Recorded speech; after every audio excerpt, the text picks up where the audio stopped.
नमस्कार दोस्तों, मैं हूं अरुण कुमार सिंह और आप देख रहे हैं एकेएस स्टडी चैनल। दोस्तों, हम इंडियन एविडेंस एक्ट का कल सेक्शन 14 देखे थे। उसका कुछ इलिस्ट्रेशन बाकी रह गया, वो आज देखेंगे। तो सेक्शन 14 को एक बार रिकैप करना जरूरी है ताकि उसके बचे हुए इलिस्ट्रेशन को आप देख सकें और समझ सकें। सेक्शन 14 में है fact showing existence of a state of mind, fact showing existence of a state of body और bodily feeling is relevant fact. तो इसमें है fact showing the existence of any state of mind such as intention.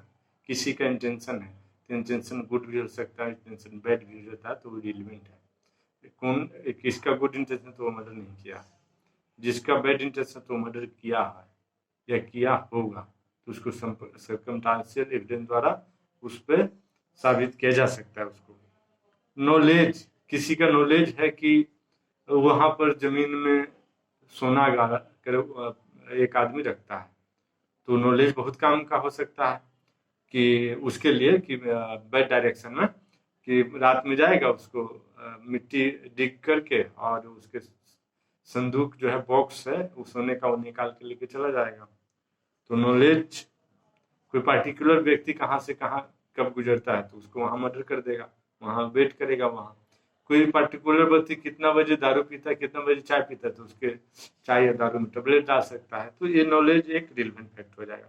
फिर good faith है, good faith है तो वो भी रिलेवेंट फैक्ट है।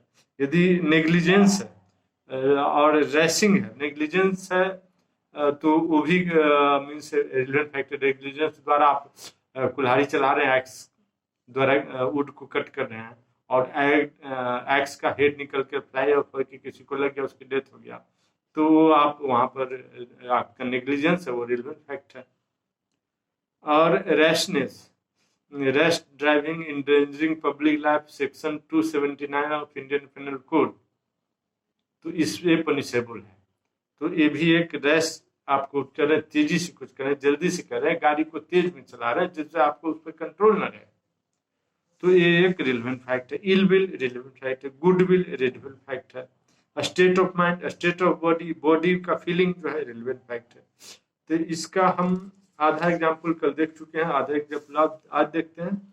एग्जाम्पल एफ में देखते हैं कि A should B for prudently representing B that C was solvent whereby B being introduced to trust C who was insolvent suffered loss। जैसे ए ने बी पर केस कर दिया, क्यों किया? क्योंकि सी जो कि एक सॉल्वेंट है, सॉल्वेंट मतलब his assets is more than his liability, मतलब वो बैंक से लोन ले सकता है, वो कर चुका सकता है, वो सामान बिजनेस कर सकता है। और जबकि बी जो है whereby B being introduced to C who was insolvent, और वो इंसॉल्वेंट है, बी इंसॉल्वेंट है। Insolvent means his liability more than his assets, मतलब he can not repay his loan, he cannot means any business, take on any business, he cannot take any means thing on hire, on rent, he cannot repay anything, he has no property to repay। तो सी ने बोला कि जो कि एक solvent है कि B जबकि इंसॉल्वेंट है, तो बोला कि इस पर विश्वास करो और बी पर विश्वास करो, ये पैसा चुका देगा। वो पैसा चुकाया नहीं, तो बी को सू किया। अब यदि सी को नॉलेज था कि बी को यदि नॉलेज था कि सी को यदि नॉलेज था कि बी इंसॉल्वेंट है, तो उसने तो छुपाया बात और बोल दिया कि इस पर ट्रस्ट करो, तो वो रिलेवेंट फैक्ट हो गया। यदि नॉलेज नहीं था तो ये रिलेवेंट फैक्ट नहीं है। नॉलेज ही नहीं है तो सच्चाई तो बोलेगा, तो समझेगा कि कोई भी व्यक्ति क्या सॉल्वेंट है, तो इसलिए इसको लोन दे दो। उसके बाद नेक्स्ट देखते हैं दोस्तों, G A is should for B for piece of work done by C upon a house as owner by order of C a contractor. तो ए ने बी को सू किया और as defence that B contract was with C, और B जो है वो सी का आदमी है, सी का मतलब सब कॉन्ट्रैक्टर है, और ए का कॉन्ट्रैक्टर सी है, तो ए डायरेक्ट उसको सू नहीं कर सकता। क्यों? क्योंकि ये सी को सू करता है, सी का रिटर्न कॉन्ट्रैक्ट इसके साथ है और इसके कॉन्ट्रैक्ट कोई भी बी के साथ नहीं है, सी बी को सू कर सकता है। तो यदि नॉलेज है कि ये गलत बंदा है फिर भी इसको एम्प्लाई किया किसने? सी ने, तो ये रिलेवेंट फैक्ट। अब एज चलते हैं दोस्तों। A is accused of dishonest misappropriation of property which he had found, and question is whether when the appropriated it, he believed in good faith that the real owner could not be found. तो ऐसा नहीं है। Real order, यदि कोई चीज आप रास्ते में, सोना चांदी, कोई भी property, valuable security, anything you get it, then you are bailer, you are bailey, and bailor is someone else. Bailor is owner of the goods. You have to not misappropriate it, otherwise it will be misappropriation of property. So जब मिले या न मिले उसको आपको अपने पास ही रखना है। कभी भी ऑनर आएगा तो आपसे मांग सकता है। अब ये नहीं कि ऑनर इसका तो मिलेगा नहीं, रास्ते में मैं पाया हूँ तो ले लिया, लोन पता चला कि ऑनर आ गया। अब नेक्स्ट चलते हैं दोस्तों। I he charge with the shooting of B with intent to kill him. ठीक है। In order to show that A intent the fact of A having previously shoot B may be proved. A ने B को गोली मारा, अब B ने किसी पहले को भी किसी को गोली मारा तो रिलेवेंट फैक्ट है। बी ने उसके पहले और दो बंदे को और गोली मारा तो सारे क्या है? ये हैबिचुअल पोटेंशियल ऑफेंडर है, तो वो सब क्या है? रिलेवेंट फैक्ट है। Sorry J A is charged with sending threatening letter to B. Threatening letter previously sent to A to B may be proved by showing the intention of the letters. पहले भी threatening letter भेज चुका है same बंदे को, आज भी भेजा, तो पहले वाला जो लेटर है वो थ्रेटनिंग लेटर वो अभी रिलेवेंट फैक्ट है बाद वाले के लिए।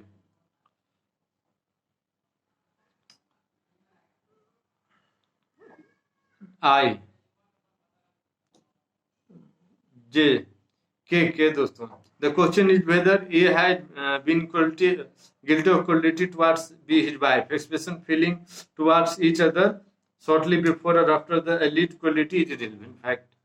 The question is whether A's death was caused by poison. The statement made by A during his illness about his symptom, then it is relevant fact. गले में दर्द हो रहा है तो relevant, हार्ट अटैक हो तो हार्ट में दर्द होगा तो relevant fact. Brain tumour, brain haemorrhage से मरेगा तो सर में दर्द होगा तो relevant fact. The question is that what was the state of a health at the time when insurance of his life was affected, तो ये रिलेवेंट फैक्ट होगा। ये should B for negligence providing him with a carrier for hire not reasonably fit for use, thereby A was injured. The fact that B intention was drawn on the occasion to the defect of the particular carriage is relevant fact. A B को sue किया कि तूने defect carry दे दिया है ना, मान लो कि गाड़ी दे दिया है, मालवाहक गाड़ी, वो डिफेक्टिव है। बी ने पहले बोला था कि हम आपको बता रहे थे कि डिफेक्ट है तो आप सुने नहीं, तो वो भी रिलेवेंट फैक्ट है। A is tried for murder of B by intentionally shooting him. The fact that A on the occasion shoot B is relevant as showing his intention to shoot B. पहले भी उस पर गोली चलाया और उसको shoot करने की कोशिश किया, वो डिफरेंट फैक्ट है।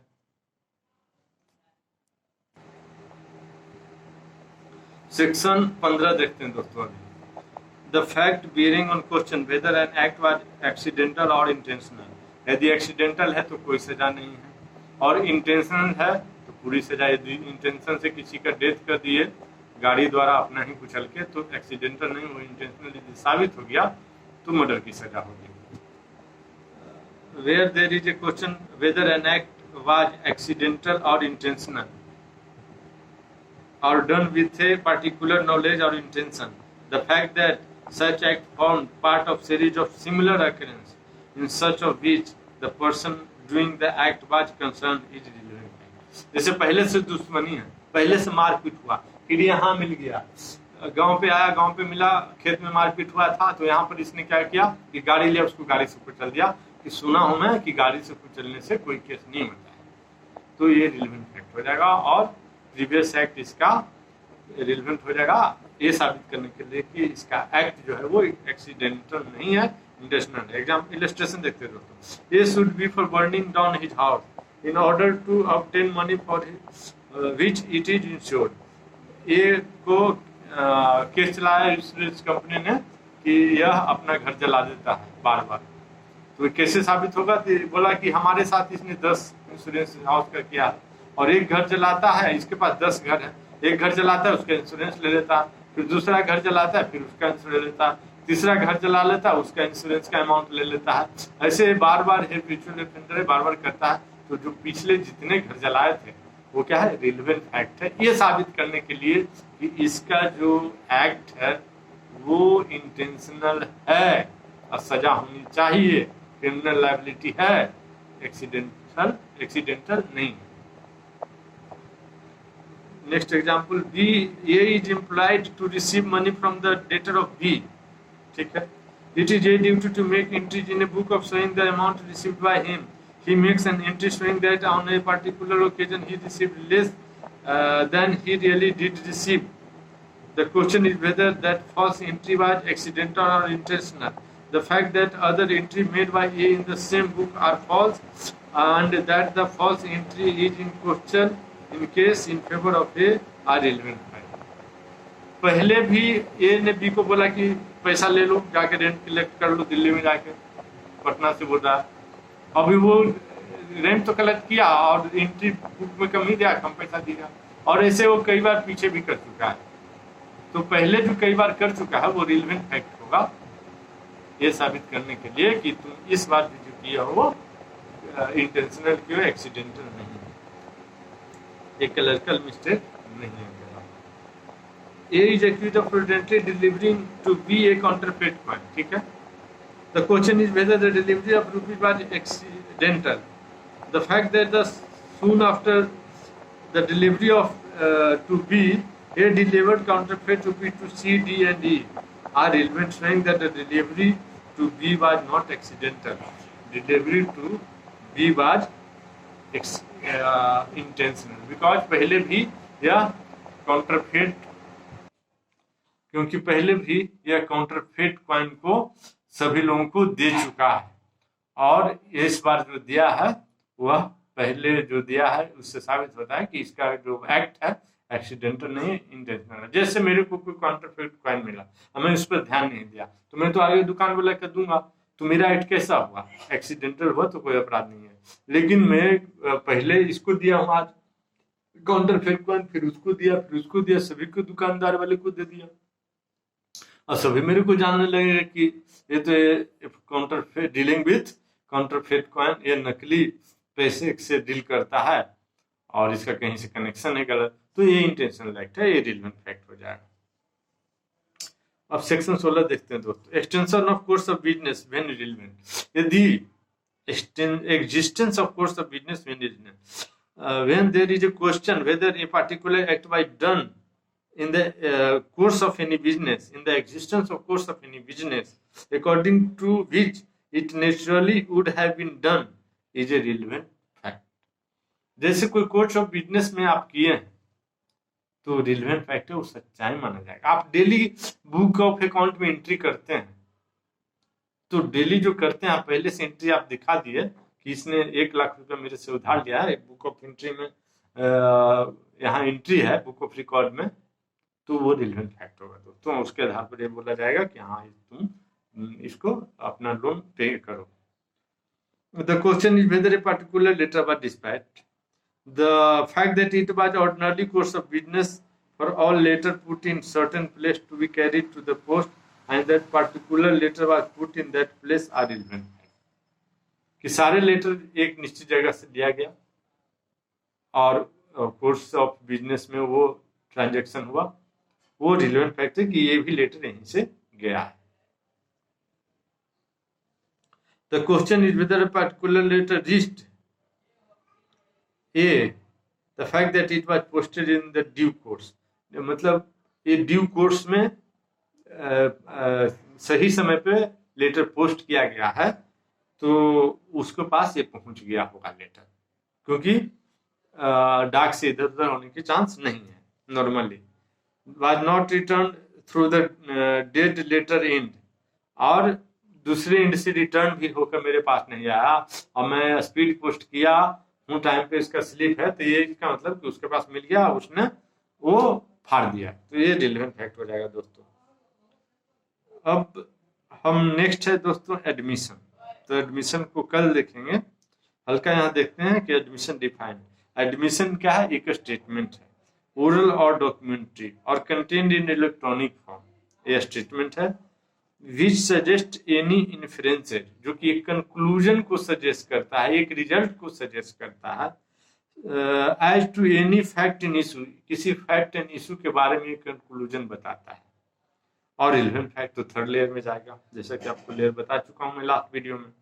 And which is made by any person and under the circumstances here in after mention, जो कि सर्कमस्टांसेस में दिया गया है। किसमें दिया गया है? तो फैक्ट एंड इशू जो है उसके रिलेटेड दिया गया है स्टेटमेंट।